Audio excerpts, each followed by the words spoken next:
save our planet. Livestock contributes more to climate change than previous estimates. In 2006, the United Nations Food and Agriculture Organization had estimated that animal raising for meat and dairy is responsible for 18% of global warming. However, it is becoming increasingly clear to scientists that the livestock industry is playing a more significant role. If we look at the proportion of greenhouse gas emissions from different parts of livestock production, Dr. Rajendra Pachuri, chief of the United Nations Intergovernmental Panel on Climate Change, or IPCC, made the following remark during a talk he gave in September 2008 on the role of reducing meat consumption in addressing global warming. Since people found out about this talk that I was going to give here today, I've received a number of emails from people that I respect saying that the 18% figure is an underestimate. It's a low estimate, and in actual fact it's much higher. Greenhouse gases are emitted during virtually every step of the meat producing process. Of the three major greenhouse gases, carbon dioxide, methane and nitrous oxide, methane is up to 72 times more potent than CO2, while nitrous oxide is up to 300 times more potent. To arrive at the potency of these gases, the general method is to average over a 100-year period. However, methane in particular is a much shorter-lived gas. Scientists have thus determined that it is more accurate to average methane's potency over 20 years. This gives methane a 72 times greater potency than CO2 as a greenhouse gas.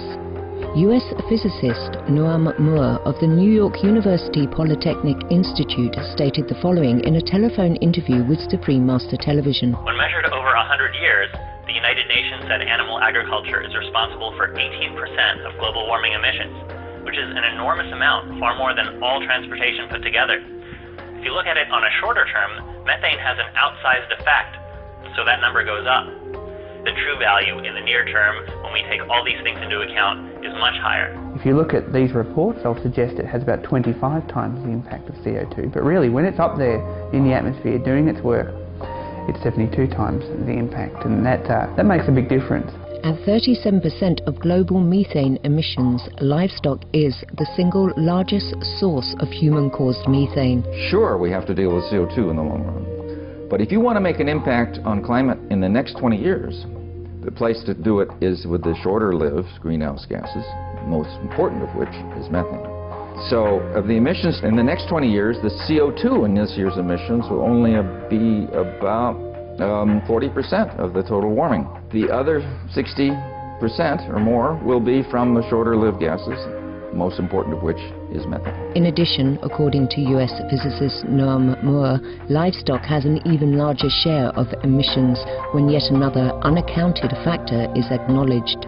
Aerosols or particles released along with CO2 from burning fossil fuels that, despite their detrimental health aspects, actually have a cooling effect. So when you consider aerosols and look at the net effect of burning fossil fuels, the carbon dioxide released keeps the planet, the aerosols cool the planet, and the net effect roughly cancels each other out.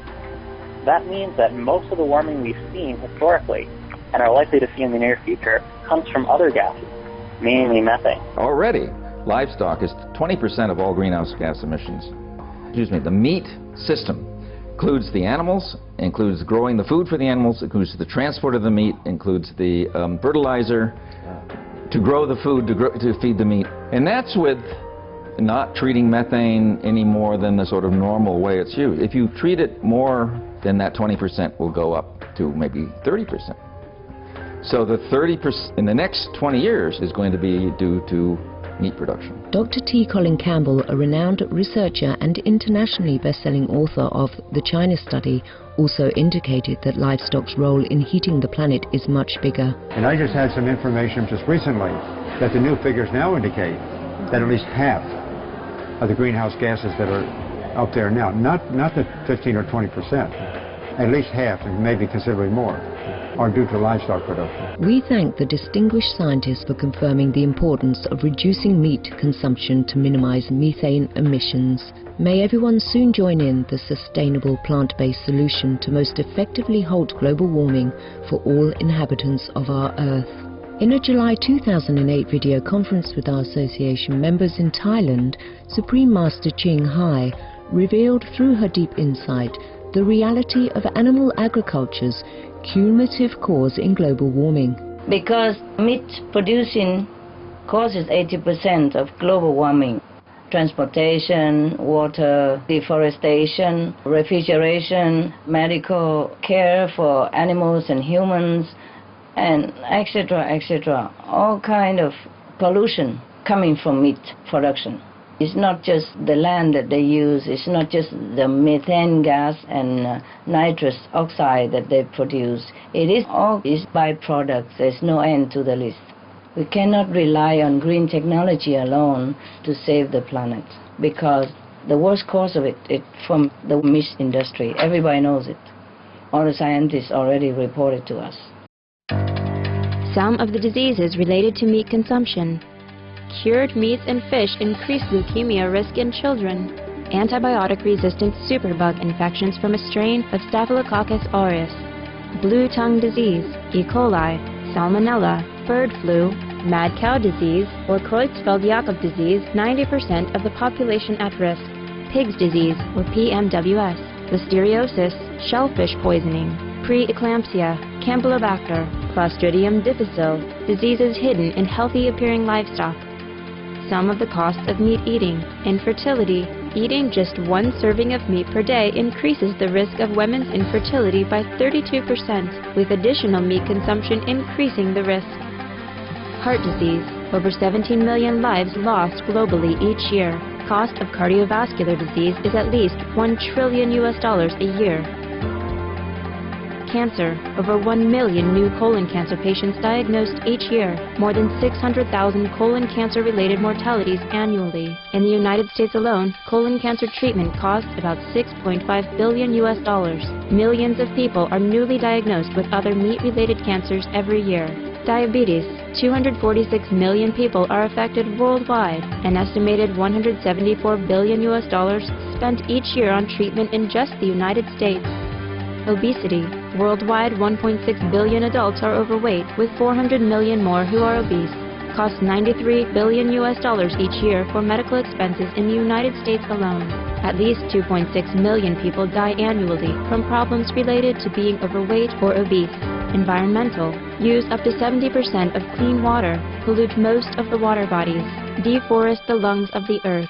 Uses up to 43% of the world's cereal, uses up to 85% of the world's soy, cause world hunger and wars, 80% cause of global warming, plus more. Some of the costs of milk consumption. Bacterial microbes, pesticides and enzymes found in cheese derived from the inner stomach linings of other animals. Up to 80% of the calories in cheese are from pure fats. Breast, prostate and testicular cancer from hormones present in milk. Listeria and Crohn's disease. Hormones and saturated fat leads to osteoporosis, obesity, diabetes, and heart disease, linked to higher incidences of multiple sclerosis. Classified as a major allergen, lactose intolerance, plus more. For more urgent information, please visit www.suprememastertv.com.